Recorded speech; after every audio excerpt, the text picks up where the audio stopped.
आनंदाचा दिवस आहे। आज कसं आहे की आपल्याला माहिती असेल माननीय मोदींचा पहिल्या दिवसापासून संकल्प आहे की ग्रामीण भागाचा विकास झाला पाहिजे आणि ग्रामीण भागामध्ये सगळ्या योजना राबवल्या पाहिजेत। त्या पद्धतीने त्यांनी मागच्या 11 वर्षापासून काम केलं आणि त्याच्यातच एक भाग म्हणून आज राज्याचे मुख्यमंत्री देवेंद्र फडणवीस साहेबांनी या माध्यमातून जो आज इकडे पंचायत राज अभियान जो राबवला जात आहे त्या माध्यमातून एवढं की ग्रामीण भागामध्ये अनेक योजना त्या आपण केल्या पाहिजेत जिल्हा परिषदेच्या माध्यमातून आणि त्यासाठी त्यांनी बक्षीसही जाहीर केली। ते बक्षीस मागचा उद्देश असा आहे की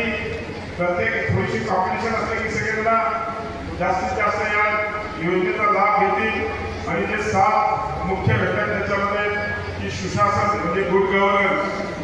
त्यानंतर आर्थिक स्वावलंबन म्हणजे इको इंडिपेंडेंट, त्यानंतर जलसमृद्धी योजनेचे अभियानातून संस्था सक्षमीकरण, एम्पॉवरमेंट, उपजीविका विकास, तसंच लोक सहभागातून पब्लिक पार्टिसिपेशन अशा या सगळ्या योजना आपल्याला